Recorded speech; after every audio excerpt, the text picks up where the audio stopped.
The courtroom was already filled when the bailiff's voice echoed, calling for order.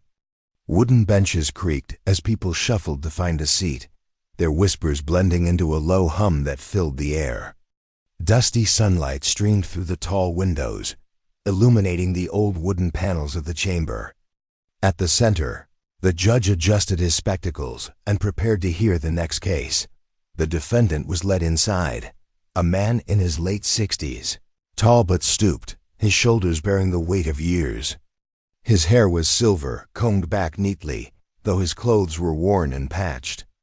Across his chest hung a row of shining military medals, their surfaces polished to brilliance.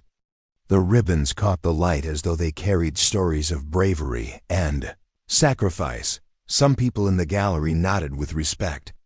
A few even whispered, "A veteran. Poor soul, must have fallen on hard times." The man's eyes seemed heavy with a lifetime of burdens, but they carried a quiet pride. His hands trembled as he clutched his cap, and when he finally spoke, his voice cracked like dry wood. "Your Honor," he began, "I admit I made a mistake. Times have been hard, and I could not find work. I wore these medals to show I had served my country, hoping someone might show me kindness.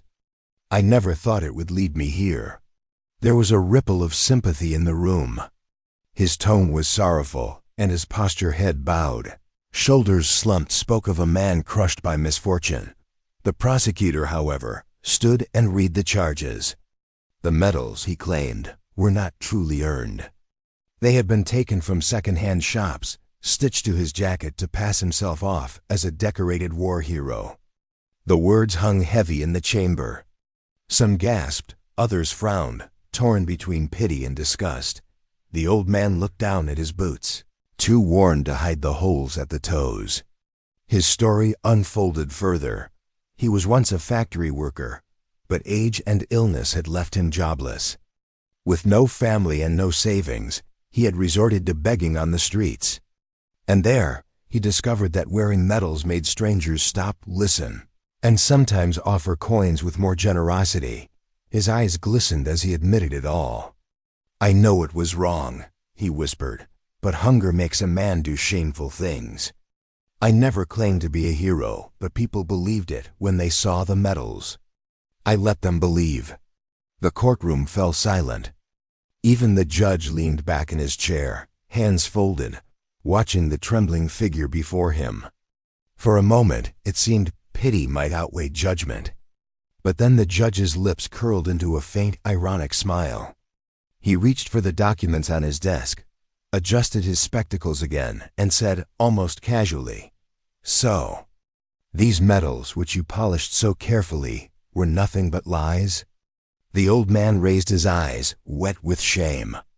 The silence thickened. Everyone waited for the gavel to fall. Instead, the judge's chuckle cut through the air, quiet at first, then louder. His laughter rolled across the courtroom. Startling everyone. It was a laugh not of kindness, but of disbelief, as though the man's sorrow had turned into entertainment. The defendant's face burned red. His hands clenched his cap so tightly the fabric twisted. In that laughter, all the dignity he had tried to preserve seemed to crumble. The chapter closes here, with the image of the old man standing in his patched coat, medals glinting falsely under the courtroom light. As the judge's laughter echoed above him, the judge's laughter still echoed in the chamber long after it had left his lips. The sound was not loud, but sharp enough to pierce the silence and humiliate the man standing at the center of attention. Every chuckle felt like a hammer striking down on the old veteran's pride, reducing him from a man of dignity to a spectacle of shame. The old man swallowed hard, his throat dry. His hands shook as he tried to keep his back straight, though his body seemed ready to collapse. Around him, whispers started to spread again. Some spectators covered their mouths, unsure whether to laugh along with the judge or to pity the trembling figure. Others frowned in discomfort, feeling the cruelty of the moment. The judge leaned forward now, his eyes gleaming behind his spectacles. "So you admit to deceiving honest citizens by pretending to be a war hero?" His voice was calm but tinged with mockery. The old man's lips moved soundlessly before words finally emerged. "I never said I was a hero," he murmured. "I only wore what others wanted to see. I begged, yes, but I never lied when asked. I let them believe what they wished." His words were broken, heavy with guilt, yet touched with a desperate attempt to hold on to some dignity. The prosecutor smirked and pressed forward. "And you expect this court to believe you deserve mercy? You have worn honors that belong only to the brave. You spit on the memory of real soldiers who bled for this country." His voice rose, slicing through the room like a blade. The old man's eyes glistened again. He thought of the real soldiers, of funerals with flags draped over coffins, of men far younger than him who had gone to battle while he worked the factory floor. He had never been to war, never faced bullets. Yet hunger, loneliness, and the cold streets had been their own battlefield. He whispered, almost to himself, "I never wanted to steal their glory. I only wanted bread." The gallery grew restless. Some shook their heads in disapproval, others looked down, ashamed by their own thoughts. A woman in the front row clutched her handbag tighter, her face softened with compassion. A man behind her muttered, "Fraud is fraud. He fooled us all." The judge tapped his gavel lightly, silencing the murmurs. He fixed his gaze on the old man and asked, "Do you realize how serious this crime is? Do you understand the insult you have committed against this nation?" The old man raised his head slightly, forcing himself to meet the judge's eyes. His voice, though fragile, carried a strange calm. "Yes, Your Honor, I understand. But hunger insults the body more than any court can punish. It gnaws at you until you cannot think of right or wrong. It drives a man to wear borrowed honor, just to survive one more day." The room held its breath. For the first time, the judge's smile faded, replaced by something unreadable, perhaps surprise, perhaps annoyance. He leaned back in his chair, drumming his fingers on the wooden desk. But then, as if to erase that fleeting softness, he chuckled once more. "Bread, is it? You disgrace yourself for crumbs, then cloak yourself in medals? How pitiful!" The old man's face crumpled. His knees wobbled, and for a moment it seemed he might collapse. Yet he stood, gripping the edge of the wooden podium for support. His dignity was battered, but not entirely destroyed. He still carried himself like a man fighting a losing battle with the last ounce of pride he had left.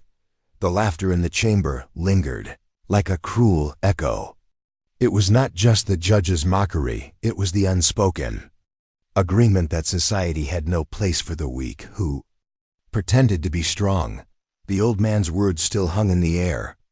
"I only wanted bread, and—" For a moment, the courtroom seemed to hesitate. Between pity and condemnation, the spectators shifted in their seats, their reactions as divided as their thoughts. Some glanced at him with softened eyes, remembering perhaps their own fathers or grandfathers, men who had struggled through lean years. Others stiffened in disgust, unwilling to forgive a deception that mocked true sacrifice. The judge sat back, silent now, allowing the gallery's whispers to swell. The sound filled the chamber like a restless tide, murmurs of sympathy mixed with muttered curses. The old man, standing in the middle, felt every word strike him like an invisible stone. His medals gleamed under the dusty light, each one a reminder of the lie that had brought him here. A boy of about 12, sitting beside his mother in the front row, leaned forward, his wide eyes fixed on the old man's trembling hands. "Mama," he whispered, "is he really a soldier?" The mother hesitated, her hand tightening around the boy's shoulder. She whispered back, "No, darling. He only pretended." But maybe because he was hungry. The old man heard the words. His chest tightened. That small voice of innocence, untainted by judgment, pierced him deeper than the prosecutor's accusations or the judge's laughter. He wished he could explain, tell the boy that he never wanted to deceive the pure-hearted. only the world that had turned its back on him. The prosecutor struck again, his voice sharp. "Ladies and gentlemen, let us not be fooled by tears and trembling hands. This man did not simply beg, he exploited the sacred honor of our nation's soldiers. He paraded false glory to win sympathy, to take money he did not earn." His hand gestured toward the medals like a weapon. The gallery erupted, some nodding in agreement, others shaking their heads. A veteran in the back row, his own jacket adorned with real medals dulled by time, stood up. His face was weathered, his eyes fiery. "He has no right to wear those." The veteran barked. "I watched my brothers die for them. And now he steals their memory for coins?" His voice thundered through the courtroom. The old man's knees buckled. He turned toward the veteran, shame heavy in his gaze. He tried to speak, but his throat locked. Instead, his hands rose slightly, as though to surrender, to admit guilt before the eyes of a man who had truly earned the honor he borrowed. The room grew tense. Every eye turned between the frail figure at the podium and the strong, scarred veteran who glared at him like a judge fiercer than the one seated above. The silence was suffocating, broken only by the faint creak of wooden benches and the old man's ragged breath. Finally, the judge tapped his gavel, demanding order. "Enough," he said firmly. His voice cut through the tension, but the air remained heavy. He studied the old man for a long moment. "You see how your actions wound not only the law but the hearts of those who truly suffered. Do you understand this weight you carry?" The old man nodded, though his lips trembled. His voice cracked. "I do, Your Honor. I see it now clearer than ever. I borrowed honor not mine to wear. And for that, I will bear their anger." The veteran sat down again, his jaw tight, eyes still burning.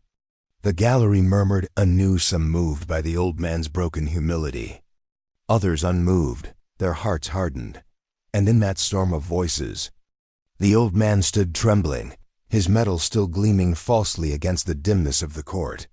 While judgment, both official and unspoken, closed in around him, the courtroom settled into a heavy silence after the veteran's outburst. The old man stood trembling, his medals glinting like cruel reminders of what he had borrowed but never earned. His eyes lowered to the wooden floor, yet in his mind, images began to stir, memories not of war, but of his own battles with hunger, loneliness, and despair. He remembered nights on the street, his back pressed against cold stone walls, wind cutting through the holes in his coat. He remembered watching others pass by, their eyes averted, until one evening he saw a beggar with real medals. People stopped for him. They saluted, they gave coins with reverence. The idea had taken root then, not out of malice, but out of desperation. His lips moved, and words escaped without strength. "I never fired a gun, but I fought hunger every day." The judge leaned forward. "Do not compare your struggles with the sacrifice of soldiers," he said sharply. But the old man continued, his voice breaking like dry wood snapping. "When the war raged, I was in the factory. I built machines, tightened bolts until my hands bled. I was not on the battlefield, but I gave what I could. When the war ended, they forgot us, the workers, the poor. We were left with nothing. And I," his words caught, his chest heaved, "I only wanted to be seen, not invisible anymore." The gallery stirred uneasily. Some shifted in sympathy. Others crossed their arms, unimpressed. The real veteran who had shouted earlier now sat with his jaw tight, his hands gripping the edge of the bench. His anger had not cooled, but his eyes betrayed a flicker of understanding. The prosecutor sneered. "A convenient story. You dare claim your factory shifts compare to the blood spilled on the battlefield? You are nothing but a fraud." The old man's shoulders sagged. He could not argue. He knew the medals were not his to wear. Yet his gaze turned to the young boy again, the one who had asked his mother if he was truly a soldier. Their eyes met briefly. The boy's face was innocent, unsure. And in that child's uncertainty, the old man found a last spark of strength. He raised his head, his voice steady for the first time. Yes, I lied by wearing what I did not earn. But I did not steal for greed. I did not claim glory for myself. I only wanted to eat. I only wanted to remind people that men like me still exist, that we are not shadows forgotten by the world. The judge's gavel struck once. Enough! His voice was cold, final. This court does not exist to weigh pity. It exists to weigh law. And the law is clear. You wore medals you did not earn. You mocked true sacrifice. The words struck like iron chains. The old man lowered his head once more. His body sagged, but he did not collapse. He stood still, a hollow figure draped in false honor, waiting for whatever punishment the law would deliver. And in the tense stillness that followed, the medals shone cruelly under the sunlight filtering through the high windows, bright, beautiful, and unbearably false. The courtroom seemed frozen in time. Judge Thompson's smug expression remained, unaware that a storm was approaching, one far beyond his control. Marvin Bowen, the old veteran, sat quietly, his hands resting on his knees, eyes steady but tired. Across the room, Sarah Jenkins' fingers hovered over her phone, heart pounding. She had made the call. In the Pentagon, Admiral Bill Hayes, late 70s, broad-shouldered with a face mapped like a sea chart, read the words from Sarah's message. His sharp eyes narrowed. Marvin Bowen, he muttered. That name carried decades of weight in every corner of the Navy. He rose, snapped a salute at the nearest aide, and barked commands. Within minutes, a team of honor guards and aides moved with precision, their blue dress uniforms spotless, white gloves gleaming under fluorescent lights. Back in the courtroom, the gavel had barely settled when the heavy doors swung open. 4 sailors in immaculate dress blues marched in, synchronized steps echoing across the marble floor. Behind them, the Admiral entered, every inch the embodiment of authority and respect. The gold on his uniform caught the light like sunlight on the sea, and his chest was adorned with ribbons that whispered decades of service. Judge Thompson froze. What is the meaning of this? He sputtered. But the Admiral ignored him, eyes locking onto Marvin Bowen. Every step down the aisle was deliberate, measured, and intimidating. He stopped 3 paces from Marvin and raised his hand in a precise, formal salute. The courtroom held its breath. Master Chief Bowen, the Admiral's voice boomed, carrying the authority of a lifetime spent commanding fleets. It is an honor to see you, sir. Marvin straightened, shoulders lifting, a faint, almost sad smile touching his lips. Hello, Bill, he said quietly. The Admiral held the salute a moment longer before lowering his hand, now fixing the judge with an icy glare. You seem to be under a grave misapprehension. Your Honor, the Admiral said, his voice cold and formal. He retrieved the medals from the judge's desk and held them reverently. These represent a life of valor and service that you cannot comprehend. The Admiral recounted Marvin Bowen's record, 30 years in the Navy, tours in Korea and Vietnam, pioneering special warfare operations. The medals, the Navy Cross, the Purple Heart with 2 gold stars, were not ceremonial. They were the proof of extraordinary heroism. Marvin had saved 17 sailors during the fire aboard the USS Forrestal, braving burning jet fuel and exploding ordnance before collapsing from smoke inhalation. The gallery gasped. Sarah's hand flew to her mouth. The judge's face turned pale, disbelief etched in every line. Words failed him. The Admiral turned back to Marvin. On behalf of the United States Navy, I apologize for the disrespect you have suffered today. Marvin placed a gentle hand on the Admiral's arm. It's all right, Bill. He didn't understand. Marvin then spoke to the judge, calm and measured. Your Honor, these medals are not for me. I wear them to remember the men who didn't come home. I carry their memories, not for glory, but so the world does not forget their sacrifice. Silence fell over the courtroom, a weight heavier than any gavel. Every eye was on Marvin, on the old man whose quiet courage eclipsed the law's petty judgments. The courtroom had shifted into a realm of awe and solemnity. Judge Thompson, once full of smugness, now shrank into his chair, the weight of decades of unrecognized heroism pressing down upon him. Every step Marvin Bowen had taken that day, from quiet compliance to the calm confrontation, now resonated with a new authority, one born not from law, but from lived valor. Admiral Hayes' voice carried across the room like the crash of ocean waves against steel.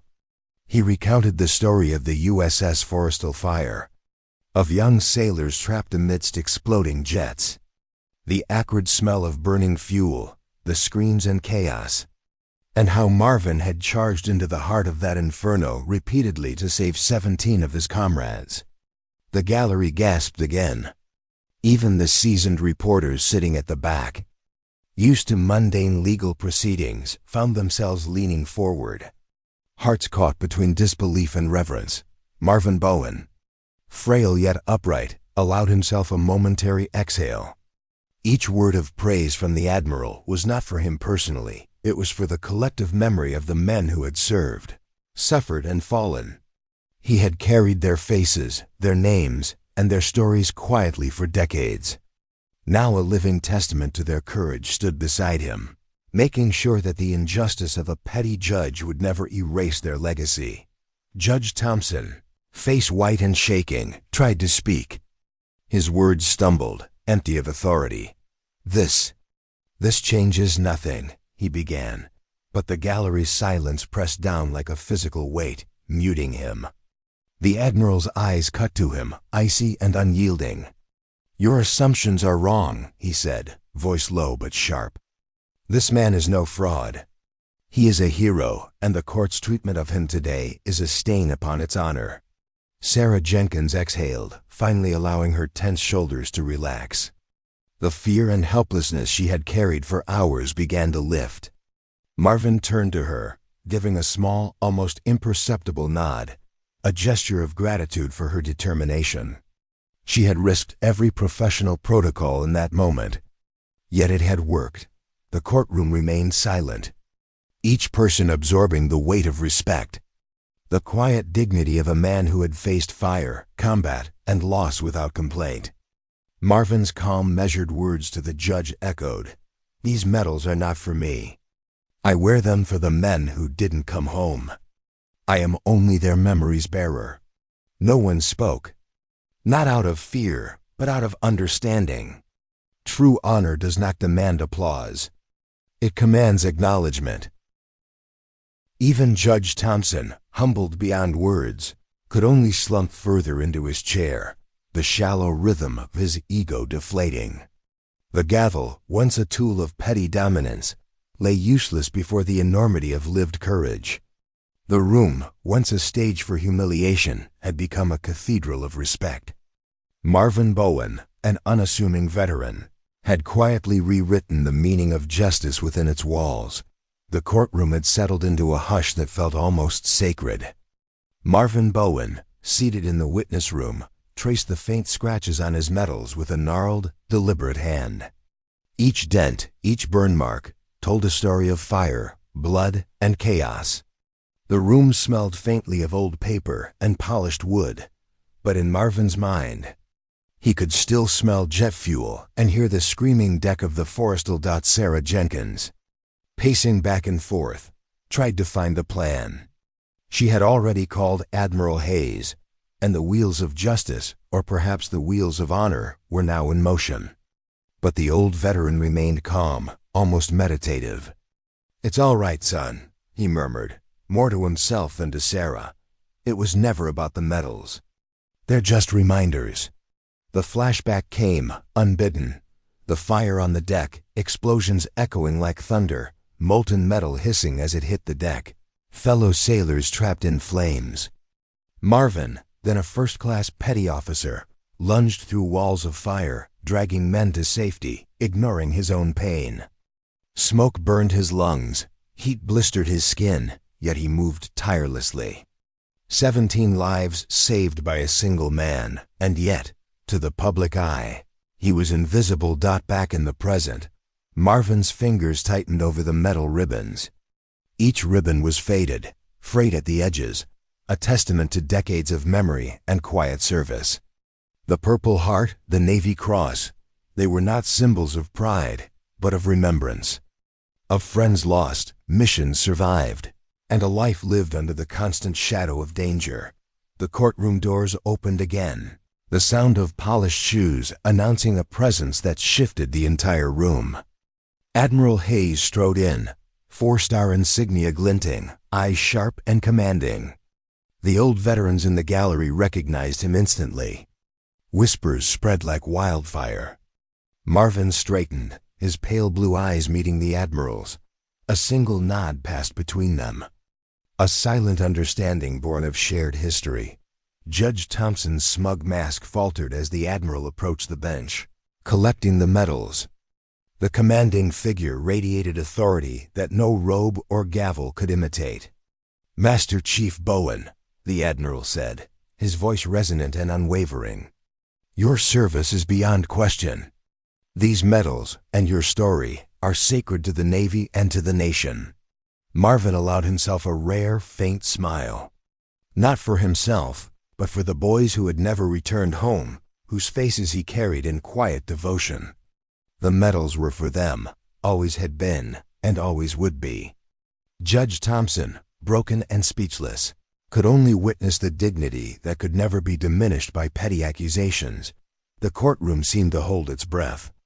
Marvin Bowen, standing tall for the first time that day, felt the weight of decades of service and sacrifice finally acknowledged. The medals rested in Admiral Hayes' hands, gleaming under the harsh fluorescent lights.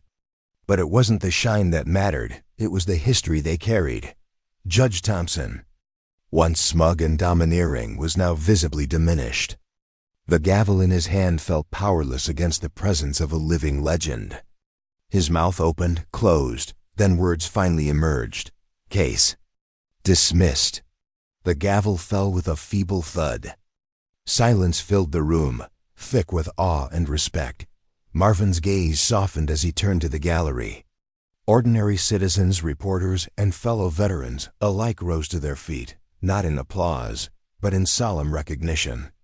The moment was not for him alone, it was for the men he had served beside, the comrades who had given their lives. And the quiet dignity of service that went unheralded for too long. Sarah Jenkins exhaled, a weight lifted from her shoulders. She had been the spark that summoned recognition, but the true heroism belonged to Marvin. The Admiral, placing the medals back into Marvin's hands with reverence, spoke in a tone that resonated like a command. "Master Chief Bowen, on behalf of the United States Navy, we honor you." Weeks later, Marvin returned to his quiet corner coffee shop. The morning sun filtered through the windows, casting gentle patterns on the worn table where he always sat. The bell above the door chimed as someone approached. It was Judge Thompson. Stripped of robes, stripped of arrogance, he looked small and human. "Mr. Bowen," he said quietly, voice tinged with genuine remorse. I just wanted to apologize. What I did was inexcusable." Marvin's pale blue eyes, calm and unwavering, met his. He gestured to the empty chair across from him. "It's forgotten. Sit, have a cup of coffee." For an hour, the former judge listened as Marvin spoke, not of medals or fame, but of the faces he carried, the memories he bore, and the silent valor of those who never came home. True honor, Marvin demonstrated, was not in recognition or awards, but in quiet courage and humility. Outside, the world moved on, but the courtroom incident had left ripples. News outlets covered the story, and the state's Judicial Review Board investigated Judge Thompson's conduct. Sensitivity training for court personnel became mandatory, ensuring no veteran would be publicly humiliated again. Marvin Bowen, unassuming and steadfast, had sparked systemic change. All without a single boast. As he sipped his coffee, looking out at the morning street.